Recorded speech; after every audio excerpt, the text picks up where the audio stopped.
Bonjour à toutes et à tous, bienvenue en direct sur Grand Lille TV, il est 8h15 en ce lundi 30 octobre. Voici d'abord vos prévisions météo en ce lundi, un temps frais annoncé aujourd'hui, seulement 5 à 6 degrés. Relevé tôt ce matin dans la région, en journée le thermomètre ne dépassera pas 12 degrés à Lille, Dunkerque et le Touquet, 11 même à Boulogne et à Calais. Côté ciel, quelques averses possibles dès la Flandre à la métropole lilloise, le long de la frontière belge en matinée. Ça ira mieux cet après-midi avec de belles éclaircies, malgré le vent du nord plutôt frais. Prévision après ce journal. Dans cette édition en direct, 7h15, tout d'abord la mobilisation des femmes contre le harcèlement sexuel. Depuis quelques semaines, le sujet est au cœur de l'actualité après plusieurs affaires médiatiques et des initiatives publiques telles que le hashtag MeToo aux États-Unis ou Balance ton porc, ici en France. Hier, des rassemblements ont eu lieu partout dans le pays, à Paris mais aussi à Lille, avec une centaine de personnes réunies. L'ambition est d'aller plus loin désormais que les simples témoignages sur Internet. Le collectif féminin lillois Une chambre à nous veut faire durer le mouvement pour changer durablement les mentalités et ainsi permettre aux femmes de mieux vivre dans la société en sécurité sans crainte du harcèlement. Explication avec ses membres du collectif lillois au micro de Céline Huret. Déjà l'impact visuel, tout simplement parce qu'une manifestation ça interpelle beaucoup plus que ce qu'on dit sur les réseaux sociaux forcément.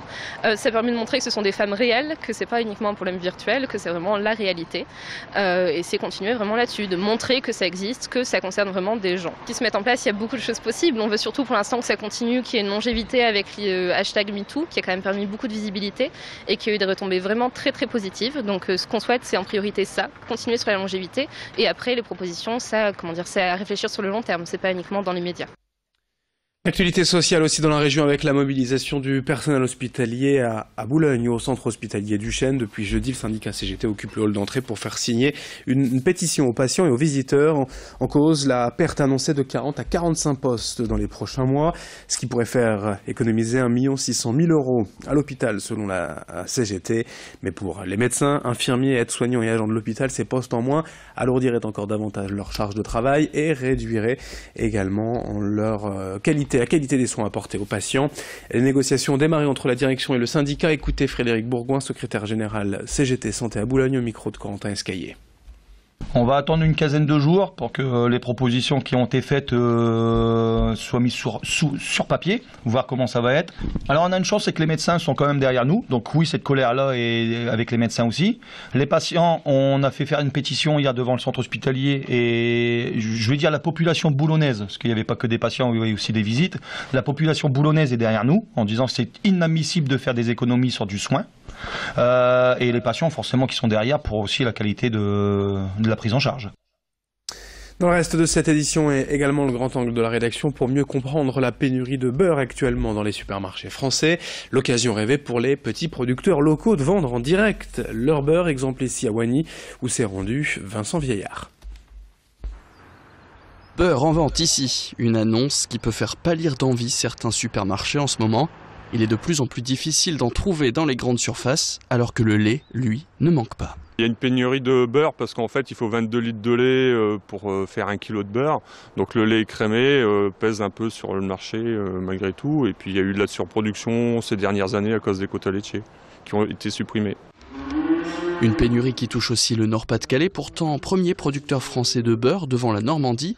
Du coup, si les grandes surfaces sont impactées, comme les petits agriculteurs qui les fournissent, ceux qui peuvent vendre leurs produits sur place s'en sortent mieux. On bénéficie un peu de la crise qui concerne le beurre. Grâce à nos parents qui avaient commencé la vente directe et puis à notre implantation en zone urbaine, on peut se permettre de faire de la vente directe et de commercialiser directement notre production. On est moins impacté que nos collègues qui vendent en gros. Les clients qui ne trouvent plus forcément de beurre en grande surface viennent l'acheter tout simplement à la ferme parce qu'ils savent qu'à la ferme pour l'instant il y en a encore. Le consommer local, donc c'était déjà un peu dans les tuyaux au niveau des consommateurs depuis quelques temps et ça s'amplifie de nouveau. Les gens se disent tiens c'est vrai il y a une ferme à Wagny et pourquoi pas y aller quoi. La France est première consommatrice mondiale de beurre avec 8 kilos par an et par habitant. Une statistique impressionnante, tout comme la quantité de beurre produite ici à Wagny au sein du GAEC Lebrun. On a 70 vaches qui produisent 1500 litres de lait par jour, ce qui fait à peu près 400 kilos de beurre par semaine que l'on arrive à vendre ici, tout à fait. Il n'y a rien de plus simple pour fabriquer du beurre. On prend du lait pendant la traite le matin lorsqu'il est chaud, on le passe dans une machine qui s'appelle une écrémeuse. De cette façon, on concentre par 10 la matière grasse, donc on récupère la crème La crème subit une maturation de quelques jours. Ensuite, il suffit de mettre la crème dans la baratte pour avoir du bon beurre. Une pénurie qui a en tout cas inspiré les internautes. De nombreuses petites annonces humoristiques ont été vues sur des sites comme Twitter ou encore sur Le Bon Coin avec cette mode de beurre vendue 50 €. Dans l'actualité également, permettre aux personnes âgées de payer leur mutuelle santé moins cher. Voilà l'objectif d'une association créée dans la métropole lilloise par une trentaine de retraités il y a 2 ans. L'idée, c'est tout simplement de s'unir à plusieurs pour peser face aux mutuelles, faire baisser les prix.